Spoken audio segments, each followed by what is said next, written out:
Turabasuhuje inshuti mukurikiye Kamanzi Official, dukomeza kubifuriza ineza ibyiza byose kandi tubabwira ngo mugubwe neza. Abatameze neza nabo mwihangane, buri wese aharanire gukora ibishoboka byose ngo arebe ko yagubwa neza. Rero tubazaniye iki? Tubazaniye amakuru, ubutumwa bureba abantu bangahe: umupioneer, umucuruzi, umudeveloper, abantu batatu b'ingenzi. Muri make twavuga ngo ni ubutumwa bw'inyabutatu bureba, bufite abo bureba. Core team imaze iminsi itanze, ntabwo twabikomojeho, tuba twirinda kuriranya burya ibintu. Ubwo butumwa rero ni ubuhe? Mu rwego rwo kwitegura Open Mainnet neza, baratugira inama yuko twabigenza. Twabigenza dute rero? Baratubwira ngo how the Pi community can prepare for open network. Hagiye kenshi dusoma ubutumwa bwa Core team tukifuza ko tububereka kugira ngo buri wese yisomere, hato tutaza kubasemurira mu bumenyi bwacu bukeya, buri wese yisemurira ubishobora. Ubwo rero ngo uko twakwitegura open network ku mupioneer. Abapioneers barasabwa iki? Dore icyo abapioneers basabwa mu rwego rwo kwitegura open network neza. Pioneers should complete any migration requirements in addition to passing KYC to migrate to Mainnet, and should not only complete KYC and Mainnet migration themselves, but also encourage their networks to migrate their balances and engage with Pi utilities. Buri mupioneer wese arasabwa gusoza ibisabwa byose kugira ngo kuzuza ibisabwa byose kugira ngo migration ye ibe. Icyongeyeho asoze KYC nayo ubwayo kugira ngo azabone uko iyo migration iba. Iki kintu mukiteho cyane. Ariko si ibyo gusa, ntabwo ngo ugomba kubikora gukora KYC wenyine, ahubwo kugira ngo uzabone uko ukora migration, ahubwo ugomba kubifasha na ya ekipe yawe iri muri network yawe, ba bantu wabonye bagushamikiyeho, baba ari abari muri security sako, baba ari abo winjije, baba ari wakwinjije. Buri wese ugomba kumufasha igihe atabikoze kugira ngo nawe yuzuze ibisabwa na KYC irimo kugira ngo akore migration. Ariko munafatanye ukoresha systeme za Pi, kuzaccessinga, kuzikoresha kugira ngo bigaragare ko konte zanyu zirimo gukora, ntabwo ari ukubyuza ngo uparike aho ngaho gusa. Hanyuma ikindi, ubundi butumwa burareba abacuruzi. Abacuruzi rero barasabwa iki? Merchants barasabwa ibi ngibi. Baranditse ngo should integrate Pi and explore various ways of selling their products in local and online commerce via the Pi ecosystem. Umucuruzi wese cyangwa abacuruzi barasabwa kwintegrating cyangwa se kwiyunga, kwifatanya na Pi, ndetse no kuvumbura inzira nyinshi zikoreshwa hagurishwa ibicuruzwa byabo, ubwo na service birimo, buriya products na services ziba zirimo hahandi mu giturage iwabo, ndetse cyangwa se ku masoko yabo babicururizaho, cyangwa online, bwa bucuruzi bwo kuri online bikorewe muri systeme za Pi. Bacuruzi ubwo benshi turasabwa kwiyandikisha, abashaka kuzaba abacuruzi bishyurwa Pi. Mugomba kwigaragaza, hari ukuba ubikora ku giti cyawe, kwiyandikisha ku giti cyawe muri local Pi, kwiyandikishamo, ariko cyane cyane ya mishinga yemerewe gukorera muri Pi. Niba uri umucuruzi shaka ibyangombwa usabe kwinjira muri Pi, wintegrating muri Pi, nurangiza ugaragaza aho ukorera aho ngaho iwanyu ku cyaro cyangwa se ku isoko ukoreraho iryo ari ryo ryose. Hanyuma ubwo nivuga ku cyaro barumva mu cyaro field ukoreraho ni iyi. Hanyuma niba uri mu mujyi wa Kigali ukamenya niba ari Kicukiro, niba ari Nyabugogo, niba ari Remera, niba ari Kimironko, bakamenya ngo ni aha ngaho ukorera.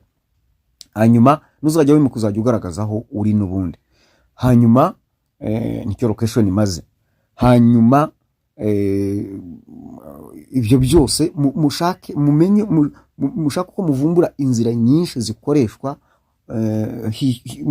mugurisha ibicuruzwa byanyu n'izo serivisi, ariko bikorewe muri system za Pi. Uzacururiza aho uri kuko bazaba bareba location yawe, ariko ushobora no kubikora online.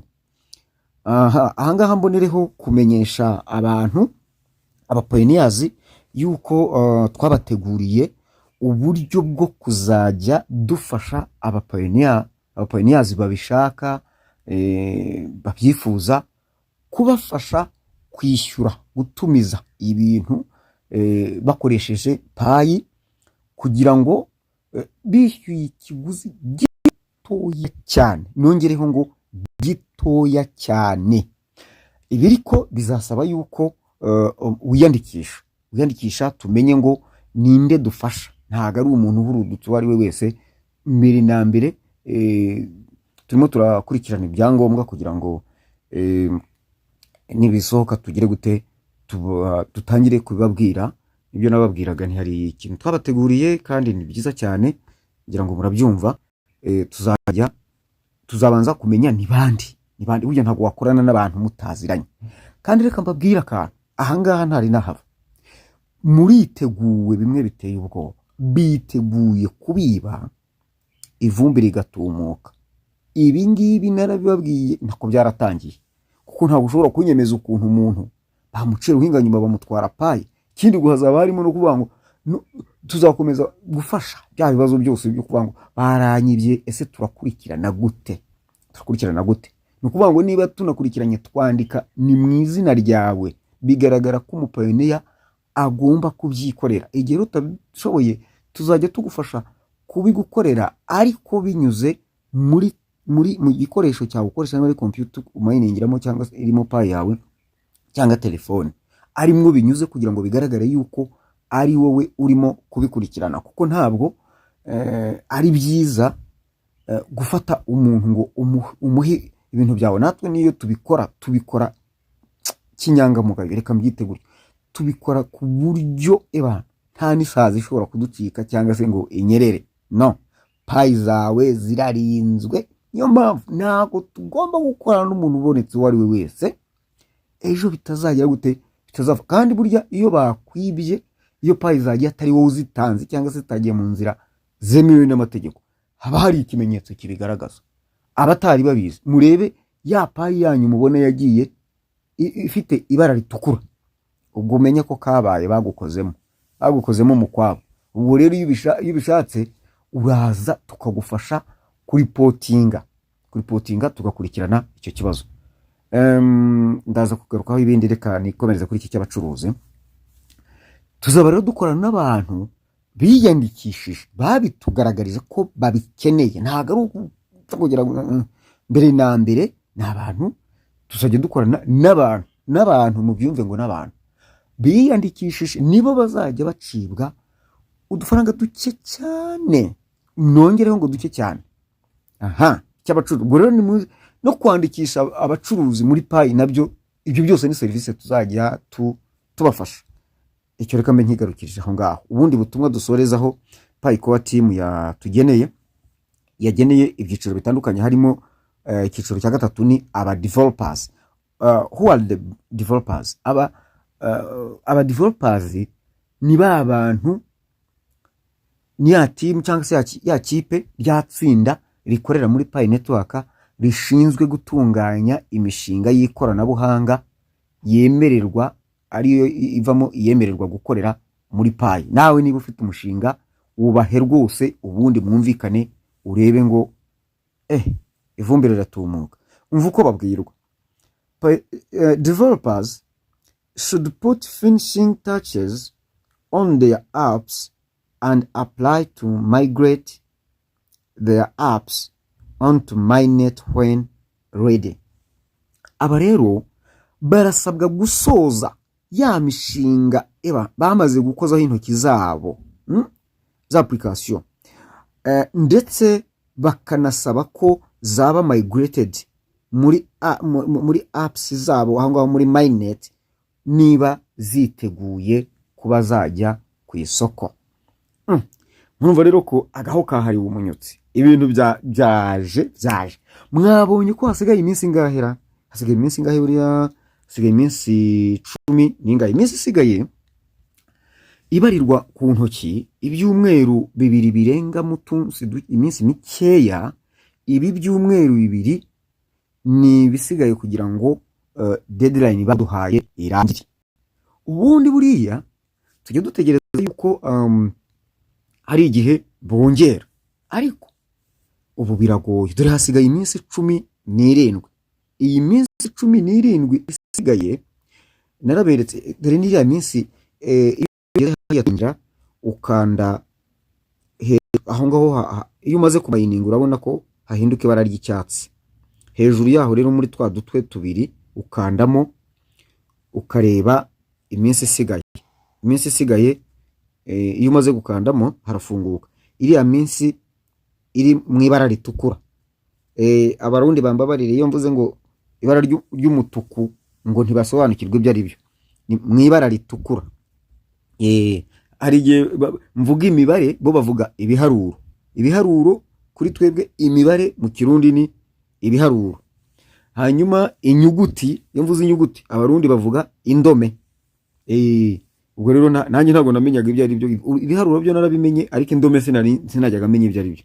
Ni nkuko nguko, ubwo tuzajya tugerageza kugenda tubyiga kugira ngo bibafashe.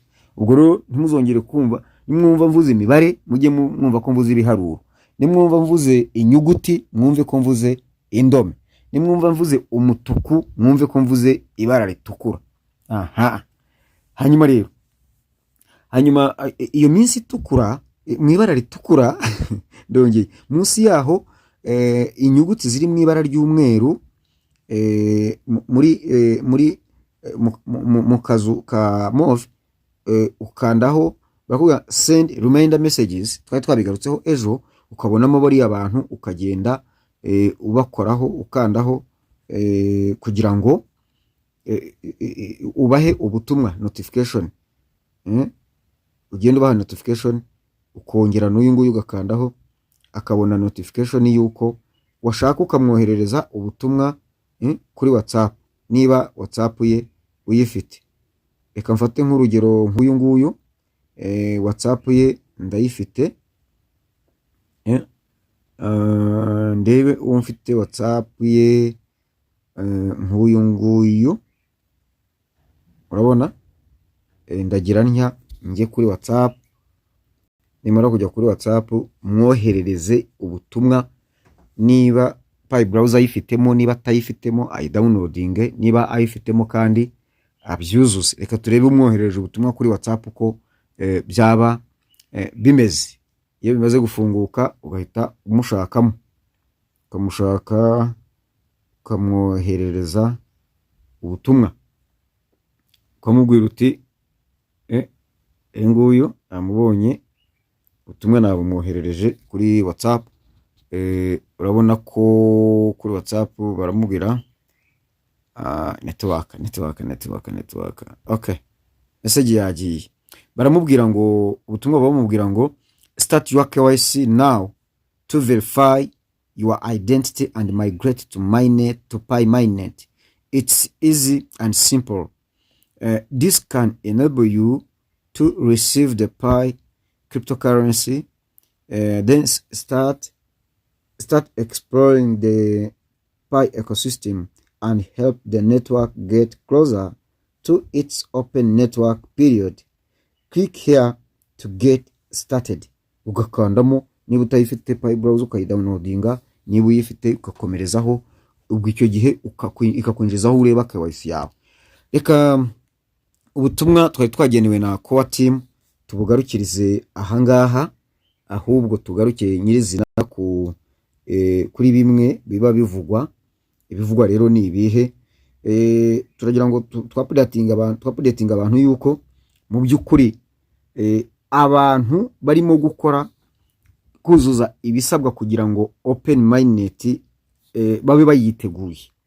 Hari ibyo bagomba kwitaho. Mugomba kwita mbere na mbere ku makosa murimo gukora. Hari abantu bafite amakosa batabizi. Ikosa rya mbere ni umuntu wicara agategereza yuko azabona ikimenyetso cy'uko bamuhaye KYC. Hari abatakibona noneho. Ingero mbaha ni nyinshi. Nk'ubu hari uwo sinumwe murambabona ukamubaza ugasanga ati ngiyewe rwose ati nabuze KYC. Wareba kubera ya historique iriho igaragaza iminsi tumaze. Hano dore urabona ibigaragaza iminsi umaze muri payi, nkanjye maze iminsi 1317, ugasanga ntabyazi.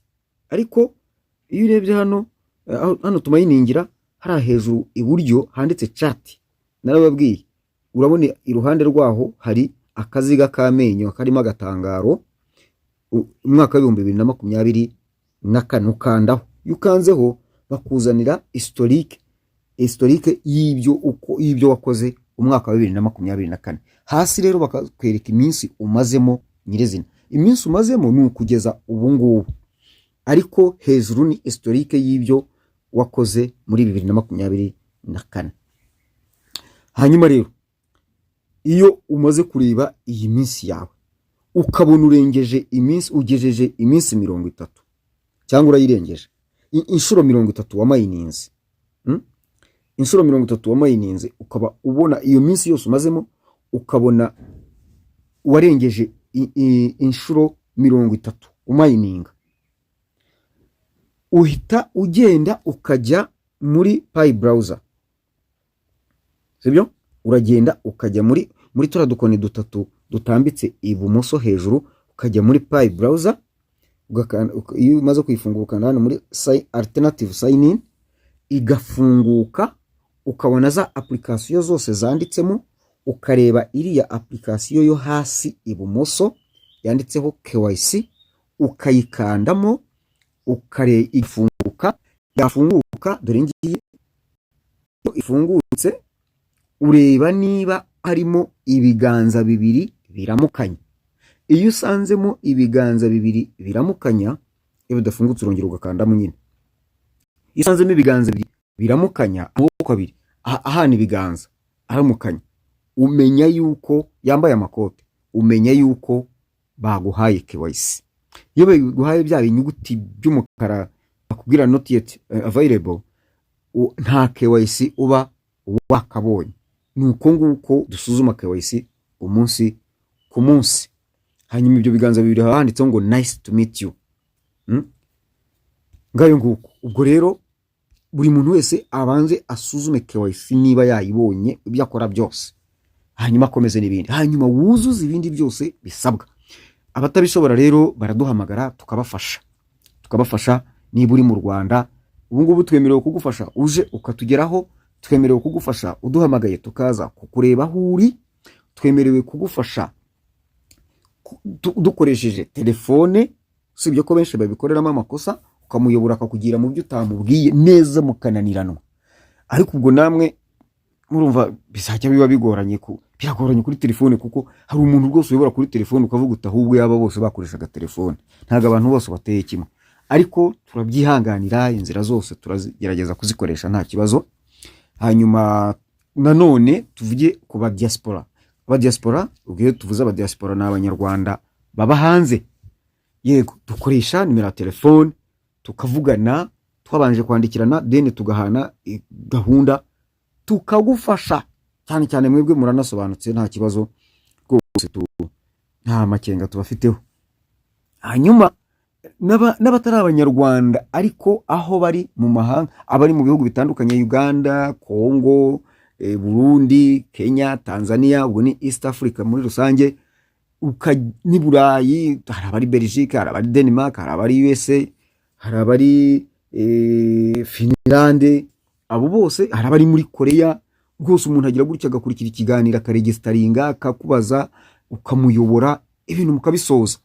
Abo nabo dufite uko tubaha service, urabanza ukatuvugisha tukavugana, tukakubwira icyo tugusaba, tukumvikana mbega uko turi bugufashe. Mu yandi magambo tukakubwira uko turi bugufashe, kandi birimo kugenda neza rwose, turakorana bigakunda nta kibazo. Rero muri make ni ibyo ngibyo nagira ngo mbagezeho, mbibutsa yuko hari abantu ejo bangiriye inama ngira ngo tuyikurikize, bambwira bati dore watubwiye ko tuzajya kuri Telegram, abafite Telegram ni mujye kuri Telegram, abari kuri WhatsApp nta kibazo, namwe ni mugume kuri WhatsApp kuzageza igihe Open Mainnet izabera. Bikomeze bituvune nta kundi, ariko dufashanye izabera, ariko ubutumwa bubagereho ku buryo bworoshye no gukominikana hagati yanyu byorohe. Rwose twabaye icyo tukiretse, ngira ngo mwese mwagikomera amashyi haba n'ababyumvise. Ariko muri Telegram ni nziza cyane kuko ibumbira hamwe abantu benshi cyane, abantu nibura 200,000 public Telegram group. Urumva ni benshi cyane kandi ni byiza, ubutumwa butangirwa rimwe, yego nta kitwisobye nta kituruhije. Kandi muri make se si ibyo ngibyo, ibisigaye muduhamagare tubafashe nicyo umuntu abereyeho kugira ngo ibintu byose bijye mu buryo. Naho promotion yizarangira kuwa gatatu yo rwose nta gisibya kuri 15 yo kubafasha. Ngayo nguko turimo kubategurira byinshi byiza, tugira ngo ikindi ndabasaba Kamanzi Official mujye mukurikira ibiganiro tuhatanga bibafashe. Ariko si ibyo gusa, tugiye kujya dutanga n'ibiganiro biri video kuri YouTube channel yitwa Ihumure TV bya cryptocurrency, bigana kuri cryptocurrency cyangwa se kuri Pi Network cyane cyane. Ubwo rero tugiye kujya tubitanga hafi buri munsi. Mu cyumweru gitaha biraza twakigezemo. Uyu munsi ni kuwa mbere mu cyumweru gitaha, kandi twakigezemo nkuko mwabibonye byatangiye, ariko mu cyumweru hagati biraza gutangira kujya binyuraho buri munsi. Tubararikire nayo kujya mudukurikira kuri ibyo biganiro nyine, ariko mukurikire na Kamanzi Official kugira ngo murusheho kwiga byinshi biri tekinike tuzajya tubinyuza hano bibafasha kwikorera. Nababwiye kandi ko tuzabaha ikiganiro kibigisha gukora KYC neza udashyizemo ikosa. Benshi bajya babyitiranya neza, udashyizemo ikosa kigusaba kujya kurikirana neza witonze, ahasigayeho wicaye ukavuga uti reka nisuzume nimero 147, reka nisuzume, ndabona mbura ibi nibi, reka mbyuzuze. Babyuzuza bate? Ukurikire. Hanyuma ikiganiro nimero 148 ko mbonye akabazo kanandikire ko watimu, dore babandikira nagari nimero 148 ndashaka kwinjiza umuntu muri Pi mu buryo budafite amakosa.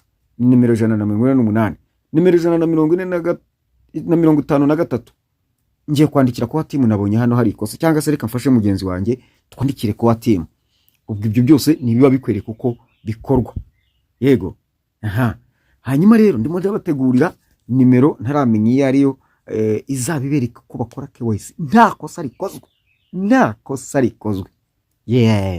Ako kantu mukitegura vuba cyane mukitegura. Nsoza rero, nari nkomoje ku kijyanye no kwinjiza abantu.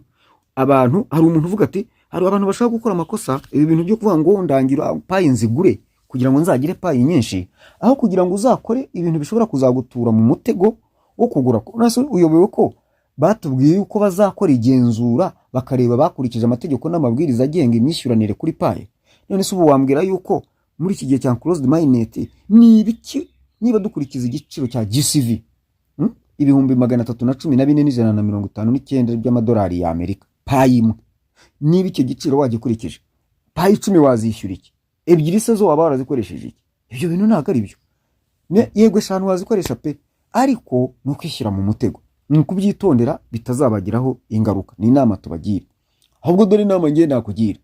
Nk'ubu nabashyiriyeho uburyo bwo kugira ngo ngufashe wowe ubikeneye ushaka Pi nyinshi. Mpamagara tuvugane, niba ari n'abantu ndagushakire. Mpamagara niba ari n'itike nje nkubwira nti umuntu ari aha naha biransaba itike ni kumugeraho, mbese tubivugane nkubwire nti biransaba ibi nibi kugira ngo nkubonere umuntu, kuko uwo muntu nzagushakira umuntu uzajya umayininga. Kandi wibuke ko ninjye uzamufasha kuzuza ibisabwa byose, buri kimwe cyose kugeza ageze ku musozo, ageze kuri open mainnet. Ni umutwaro uzaba nikoreye wowe utanamuzi, wowe ukajya kubona ukabona umuntu arinjiye ukabona aramayininga gusa umunsi ku munsi kugeza abonye KYC akayuzuza ukabona payi zawe. Kandi uwo muntu uko mayininga niko akwinjiriza, uko mayininga niko akwinjiriza, hanyuma niyo yinjiye payi imwe barayiguha. Nabagira inama yo gukoresha ubwo buryo. Waba utabishoboye ukangiye ukampamagara nkagufasha, naho ubundi abantu bashaka kwishora mu byo kuvuga ngo reka ngure payi nzongere, mama turaho nibereye.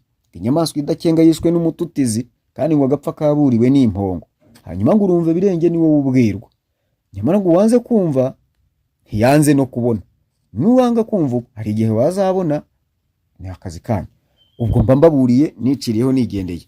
Mugira umunsi mwiza, ntagaruka kubatera ubwoba, ahubwo ni uburyo bwo gufashanya, buri wese agire umunsi mwiza. Duhahe turonke naho ubutaha. Murakoze cyane, reka tureke tujye gupagasa.